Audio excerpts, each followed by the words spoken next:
teman-teman. Assalamualaikum warahmatullahi wabarakatuh. Salam sejahtera bagi kita semua. Dengan dosen pengampu saya sendiri, Fadilatul Hikmah. Jadi saya dosen di Departemen Hukum Pajak ya. Di mata kuliah ini saya mengajar dengan rekan-rekan yang lain, dengan kolega dosen Departemen Hukum Pajak yang lain, yaitu mekanisme yang disebut dengan team teaching.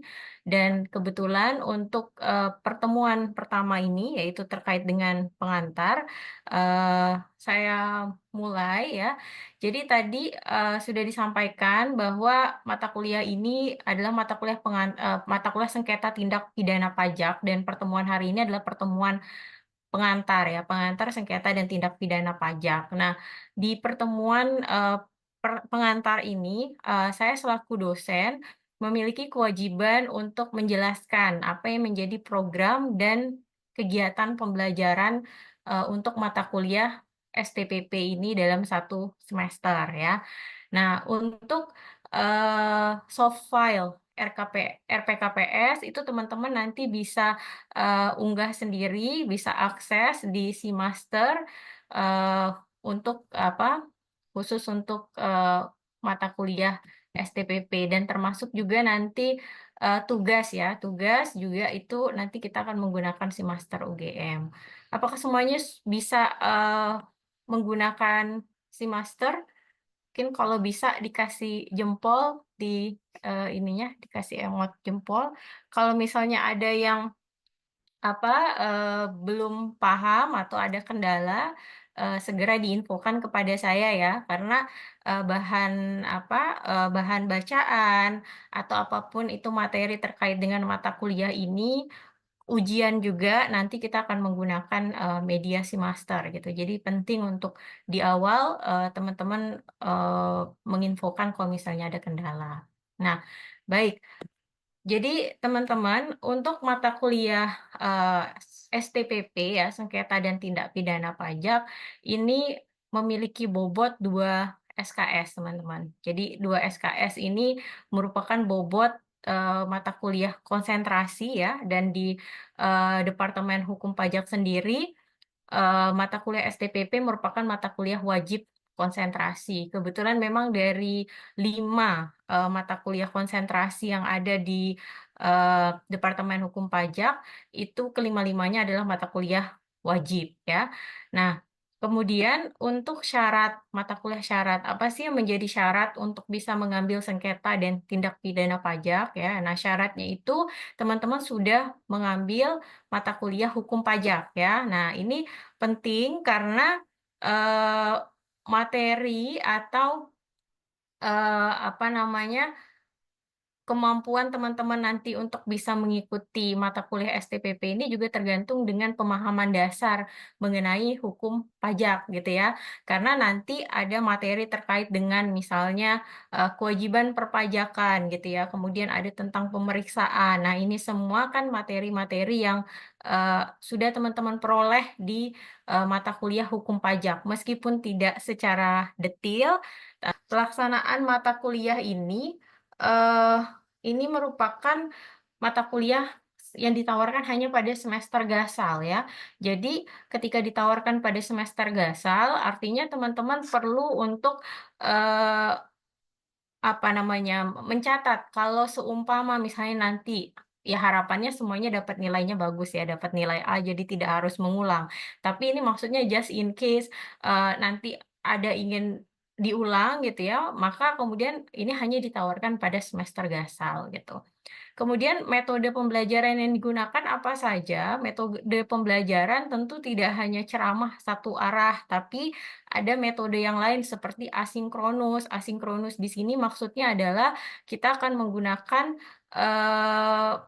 pembelajaran eh, menggunakan selain tatap muka langsung gitu ya, kita akan menggunakan Elok, menggunakan si master, di mana di situ teman-teman bisa mengakses bahan ajar, video pembelajaran, dan juga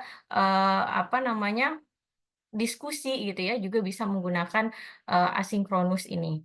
Kemudian kita menggunakan studi kasus karena, nanti kita tidak hanya mempelajari konsep ya, teman-teman tidak hanya nanti mampu menjelaskan, memahami konsep yang terkait dengan sengketa dan tindak pidana pajak, tapi juga, teman-teman nanti ada tugas ya, ada tugas untuk menganalisis, putusan pengadilan pajak. Nah, jadi kita juga akan melakukan studi kasus dan juga akan melakukan diskusi ya, diskusi, tidak hanya kasus juga tapi diskusi terkait dengan konsep misalnya. Oke, sampai di sini ada yang ingin ditanyakan terkait, penjelasan mata kuliah secara umum? Oke, kalau cukup saya lanjutkan. Nah, bagian yang penting, dari RPKPS itu adalah mengenai CPL atau capaian pembelajaran lulusan ya. Nah, CPL, ini merupakan CPL dari program studi. Di sini saya hanya menyebutkan kode B dan D, nanti di dalam apa, RPKPS yang bisa teman-teman akses itu bisa dilihat sendiri, itu terkait dengan pemahaman teori, asas, dan yang lainnya ya. Nah, untuk mata kuliah CPL ini diturunkan ke CPMK, capaian pembelajaran mata kuliah. Artinya, kompetensi apa sih yang diharapkan dapat diperoleh oleh mahasiswa ketika menyelesaikan mata kuliah STPP gitu. Tentu saya rasa teman-teman punya ekspektasi ya, kira-kira bisa apa sih yang bisa saya, dapatkan di sini gitu. Nah mungkin selain 3 ini, kalau dari teman-teman sendiri ada nggak yang, mungkin mau menyampaikan ketika, mengambil mata kuliah ini apa sih harapan atau ekspektasi teman-teman? Silakan,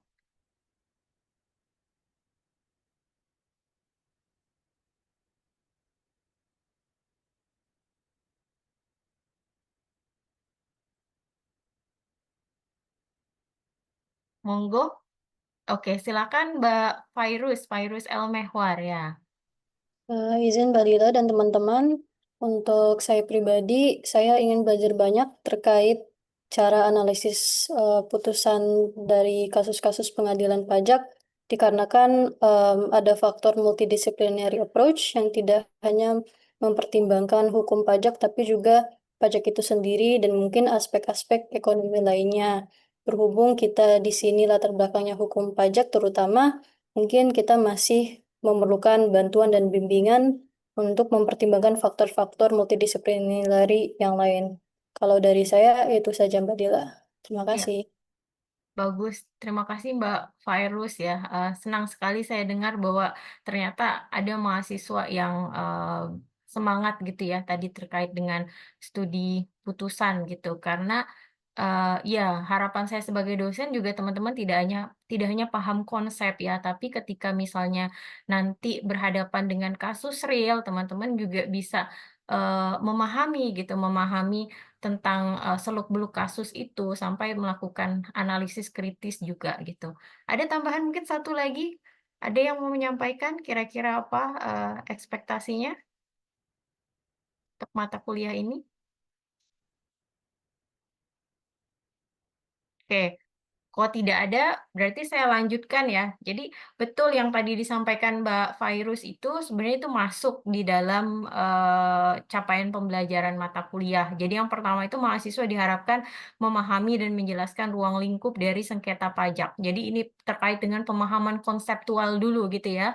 Apa sengketa pajak, apa perbedaannya dengan tindak pidana pajak gitu ya. Meskipun ini satu title, sengketa dan tindak pidana, tapi ini dua hal yang berbeda, dua barang yang berbeda gitu ya.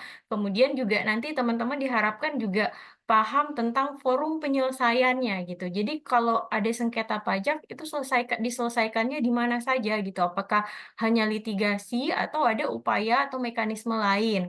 Dan untuk yang apa pidana pajak itu apakah sama dengan sengketa pajak gitu ya. Karena teman-teman mungkin pernah dengar pengadilan pajak gitu. Nah, pengadilan pajak ini memiliki yurisdiksi untuk menyelesaikan pidana pajak atau enggak gitu. Nah, ini juga hal-hal yang akan kita bahas ya. Kemudian CPMK kedua terkait dengan mengidentifikasi dan menjelaskan bagaimana sengketa pajak dan tindak pidana pajak diselesaikan termasuk juga hukum yang digunakan. Nah, setelah paham konsep, tahu tentang apa forum penyelesaiannya, nah nanti teman-teman juga menjelaskan bagaimana itu diselesaikan ya, prosedurnya seperti apa. Kalau nanti misalnya teman-teman mendengar ada istilahnya keberatan ya, penyelesaian sengketa pajak dengan mekanisme keberatan, itu prosedurnya apa keberatan, syarat-syaratnya apa gitu.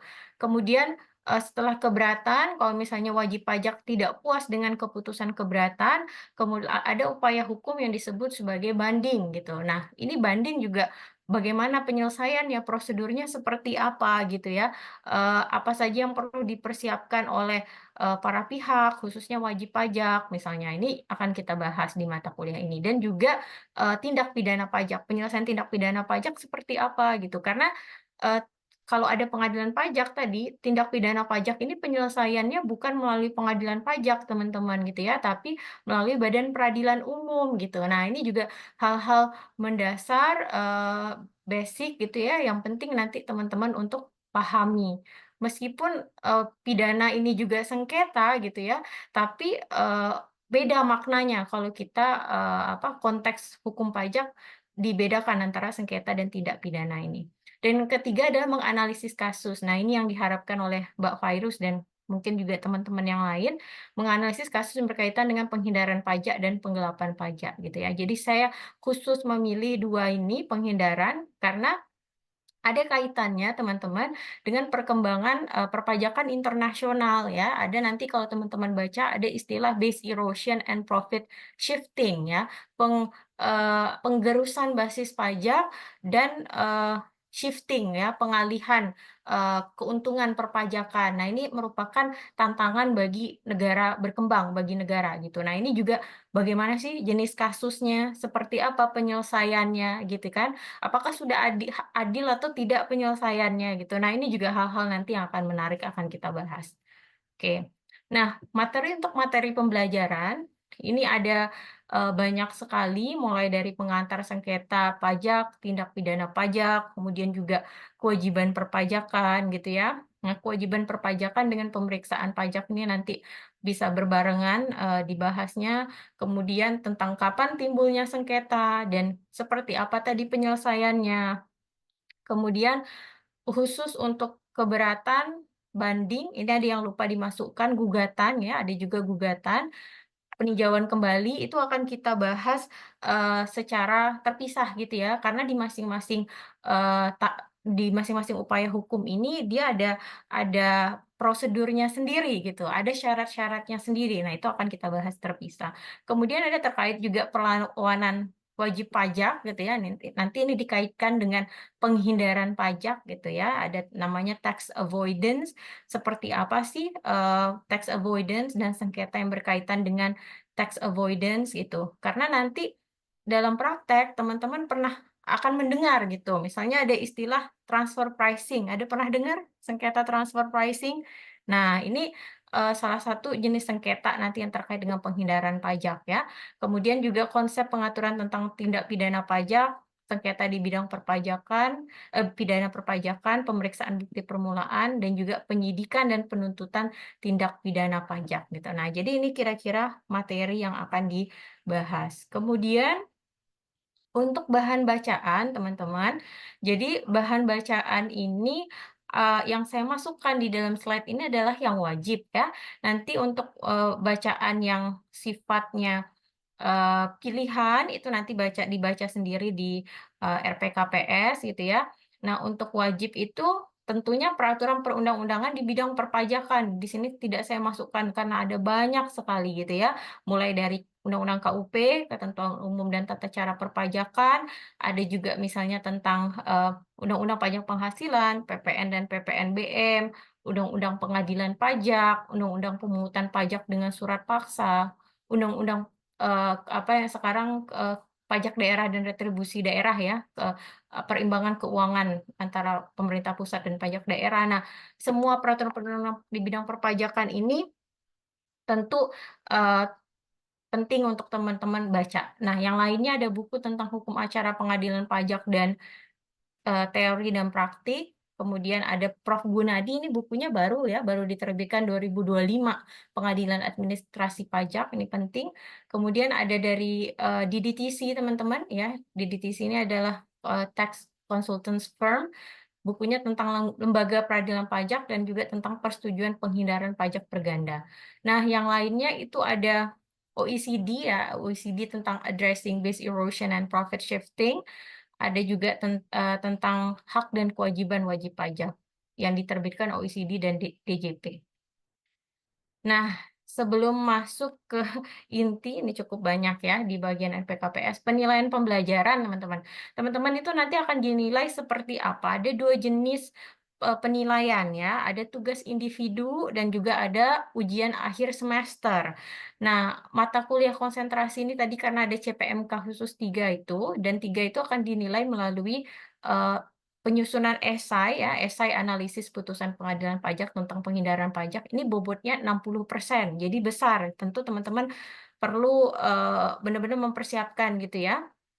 Dan kalau UASnya sendiri itu hanya 40% gitu. Nah, sehingga di sini UTS atau ujian tengah semester itu tidak ada teman-teman. Nanti teman-teman cukup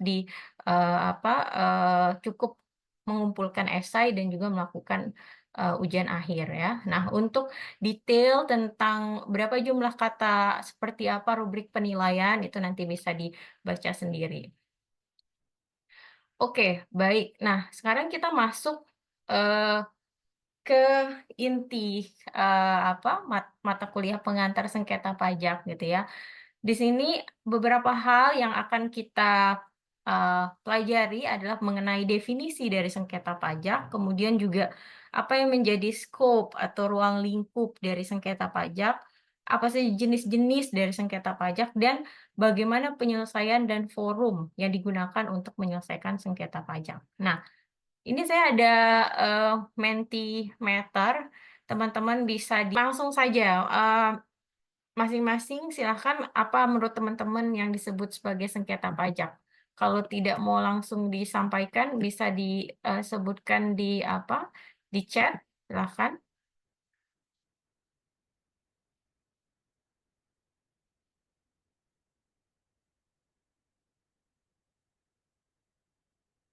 Apa menurut teman-teman sengketa pajak?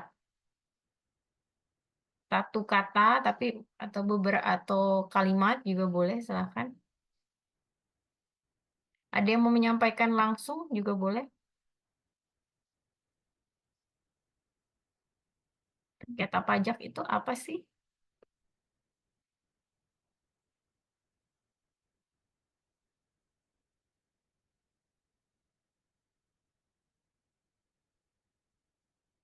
Sengketa antara siapa dengan siapa gitu, atau objek sengketanya apa, kemudian eh, menurut Haura sengketa pajak itu timbul saat ada upaya memanfaatkan celah hukum di perpajakan tetapi dengan menggunakan cara-cara tax evasion antara WP dengan fiskus.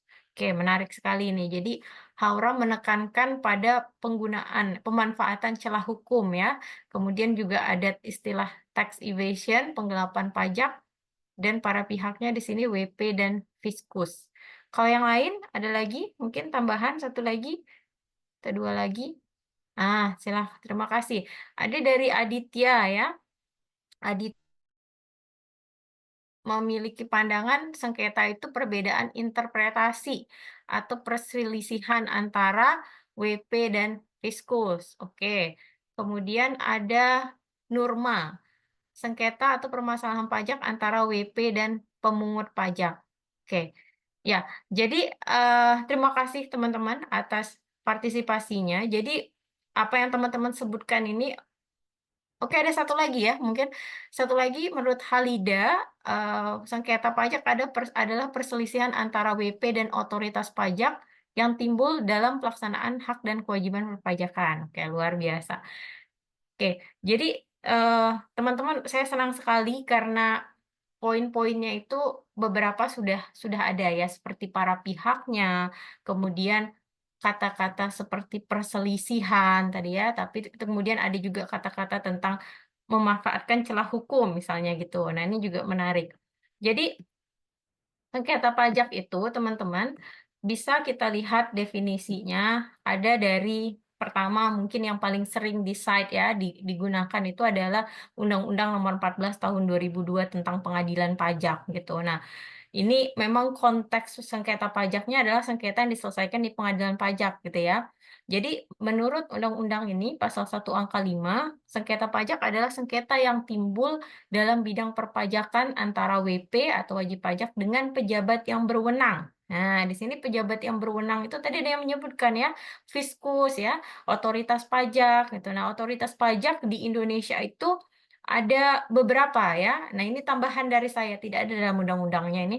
Otoritas pajak itu ada di Direktorat Jenderal Pajak, DJP, kemudian ada DJBC, Direktorat Jenderal Bea dan Cukai, dan ada juga pemerintah daerah untuk pajak daerah ya.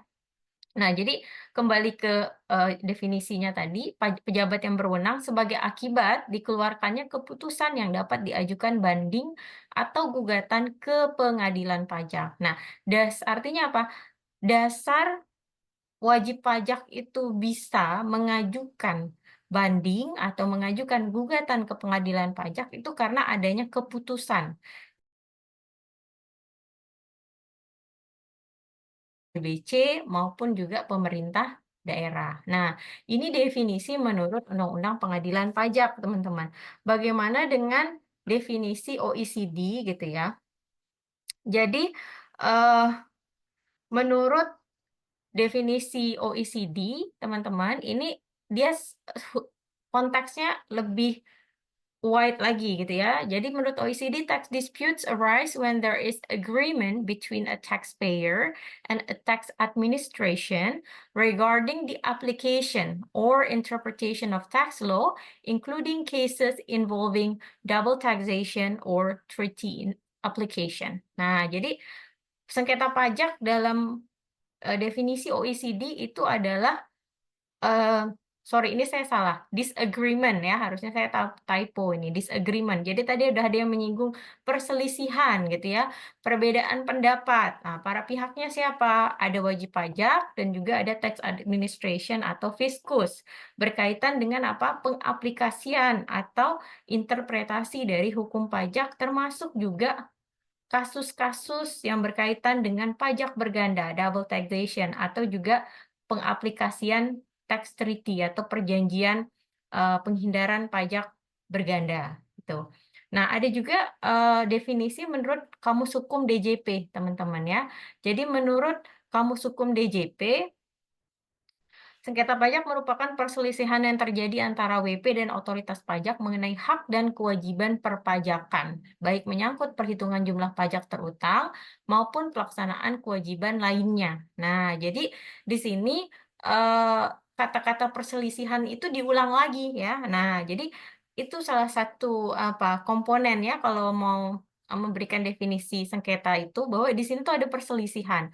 Siapa para pihaknya? Perselisihan ini antara siapa? Antara wajib pajak dengan otoritas pajak gitu ya mengenai hak dan kewajiban perpajakan. Nah, jadi hak kewajiban perpajakan ini tentu ada di dalam Undang-Undang Perpajakan. Bisa perselisihan itu tentang perhitungan jumlah pajak terutang, bisa juga terkait dengan kewajiban-kewajiban lainnya, misalnya kewajiban pengisian SPT, kewajiban menerbitkan faktur pajak, misalnya ya. Nah, jadi ini berbagai definisi sengketa pajak. Nah, dari situ teman-teman sebenarnya sudah bisa melihat ada perbedaan dengan pidana pajak gitu ya.